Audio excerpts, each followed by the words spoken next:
대사랑병원의 변재영 원장입니다. 오늘은 손목 안쪽 통증의 흔한 원인인 척골 충돌 증후군이라는 병에 대해서 소개를 해드리려고 하는데요. 손목 안쪽 통증을 호소하는 분들이 의외로 꽤 많습니다. 흔한 병은 아니지만 잘 치료가 안 되고 진단도 안 되고 그러다 보니까 대부분 이런 분들은 저희 병원에 찾아올 때 아팠던 기간이 짧게는 몇 개월, 길게는 몇 년에 걸쳐가지고 손목 통증을 호소하는 분들이 꽤 많이 오거든요. 이 손목 안쪽 통증의 흔한 원인인 척골 충돌 증후군에 대해서 설명을 해드리려고 합니다. 먼저 그 손목에 대한 해부학을 잠깐 설명을 해드릴 텐데, 지금 보시는 것은 손목의 50도와 실제 해부했을 때 그 뼈의 사진이 되겠습니다. 왼쪽 사진은 50도가 되겠는데, 관절의 안쪽에 빨간 부위가 그 연골 부위입니다. 무릎에도 반월상 연골이라고 물렁뼈가 있지 않습니까? 손목관절에도 안쪽에는 그 연골이 있게 되는데, 이것을 우리가 삼각 섬유 연골이라고 하고요. 이 삼각 섬유 연골의 그 기능은 우리가 어렸을 때 이게 방망이라는 놀이기구를 많이 놀았지 않습니까?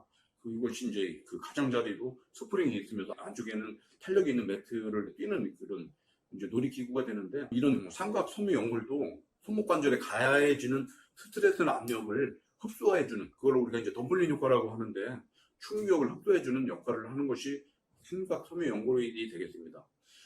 이런 삼각 섬유 연골이 제대로 기능을 하려면은 손목뼈를 이루고 있는 바깥쪽에 있는 요골과 안쪽에 있는 척골의 높이가 적당히 맞아야 되는데, 사람마다 손목의 뼈는 높이가 조금씩 다를 수가 있는데, 원래는 바깥쪽에 있는 요골뼈가 안쪽에 있는 척골뼈보다는 높이가 같거나 약간 높은 게 정상인데, 상대적으로 척골의 뼈 높이가 요골보다 약간 높은 분들이 있게 되겠고, 어떤 분들은 아주 심한 분들이 있는데, 이런 분들은 의외로 삼각 섬유 연골에 손상도 쉽게 될 수가 있지만은, 무리해서 사용을 하거나 나이를 먹게 되면은 퇴행성 손상도 쉽게 올 수 있는 분들이 되겠습니다.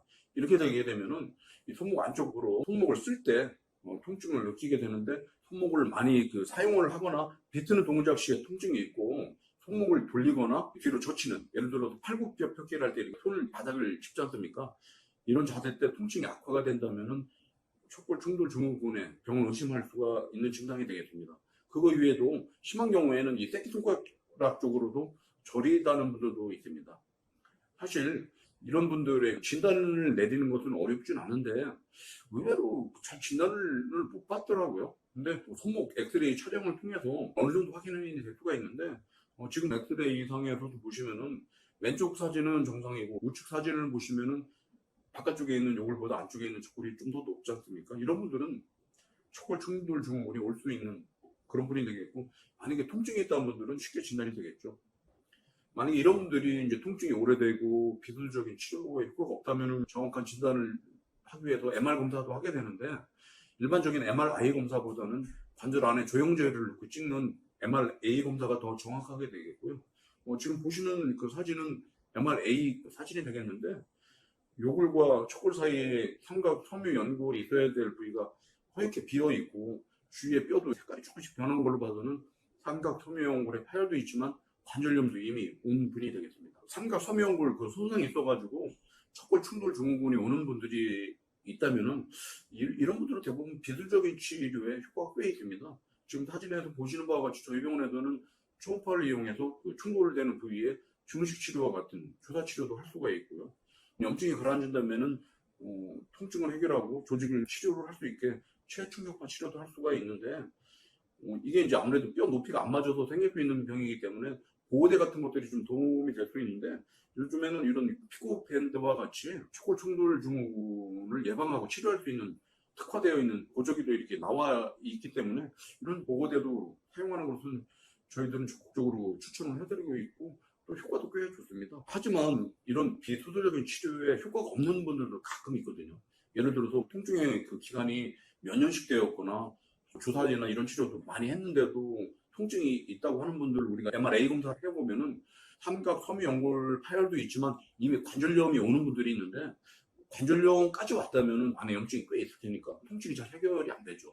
이런 경우에 보통 이제 수술을 하게 되는데, 수술을 하게 되면 두 가지는 꼭 해야 됩니다. 하나는 요골보다 상대적으로 높은 척골의 높이를 낮춰주는 척골 단축술이 있게 되겠고요. 또 다른 하나는 척골 충돌이 일어나는 부위에 삼각 섬유연골도 파열에 있으니까 염증이겠지만 주위에 있는 척골과 수분골에도 관절염이 오게 되는데 여기에 대한 그 염증을 제거하는 수술이 이루어져야 되는데 이런 염증 제거술은 절개를 하는 것보다는 절개하지 않는 관절경 수술을 할 수만 있다면 훨씬 더 좋을 것 같습니다.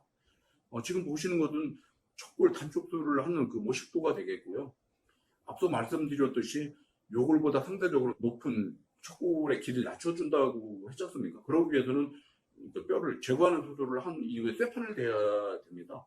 근데 과거에는 이런 척골 단축술에 특화되어 있는 수술 기법이나 이런 쇠판이 없었기 때문에 뼈를 자르는 기술도 어려웠었고 쇠판을 대는 것도 뼈가 좀 더디 붙거나 안 붙거나는 좀 문제점이 있었지만 요즘에는 지금 보시는 모식도와 같이 뼈를 자를 때도 사선형으로 뼈를 자르고 그 위에다 직접 나사를 받게 되면 강한 고정이 될 수가 있기 때문에 고정 기간도 짧고 뼈가 붙는 기간도 짧기 때문에 저희 병원 같은 경우에는 이런 특화되어 있는 수술법과 쇠판을 대고 있습니다. 지금 보시는 사진은 우리가 원하는 만큼 뼈를 제거한 이후에 사진을 찍어놓은 것이 되겠는데 이 환자 같은 경우에는 한 3mm 정도, 3-4mm 정도 저희가 뼈를 제거했던 그런 경우가 되겠습니다. 이후에 앞서 말씀드렸듯이 염증을 제거하는 관절경 수술을 하게 되겠습니다.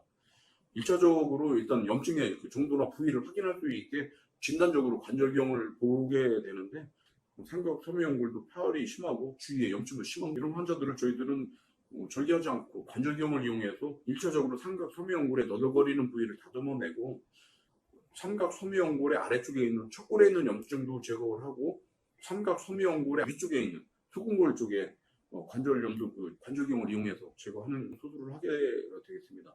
이렇게 이제 수술을 다 마치게 되는데 수술한 결과는 지금 엑스레이 사진에서 보시는 바와 같이 수술 전에 요골보다 척골이 높았다면 수술 후에는 저희들은 보통 한 제로에서 마이너스 2mm 정도 높이를 낮추는 것을 목표로 하고 있거든요. 뼈의 높이가 낮아져 있고 뼈판이 잘 고정되어 있는 것을 볼 수가 있고요. 수술이 잘 됐나 확인하기 위해서 CT 촬영도 하게 되는데 지금 그 CT 사진을 보시게 되면은 수술하기 전에 상대적으로 척골의 높이가 높아져 있었다면 수술 후에 높이도 낮아져 있고 뼈판으로 고정이 잘 되어 있는 것을 지금 보고 계십니다. 이렇게 수술이 이루어지게 되면은 고정기간은 과거에는 좀 고정기간이 좀 길게 했거든요. 요즘에는 이런 특화되어 있는 쇠판을 이용하기 때문에 고정기간도 한 3주 정도면은 끝나고 일상생활에도 쉽게 복귀가 되겠습니다.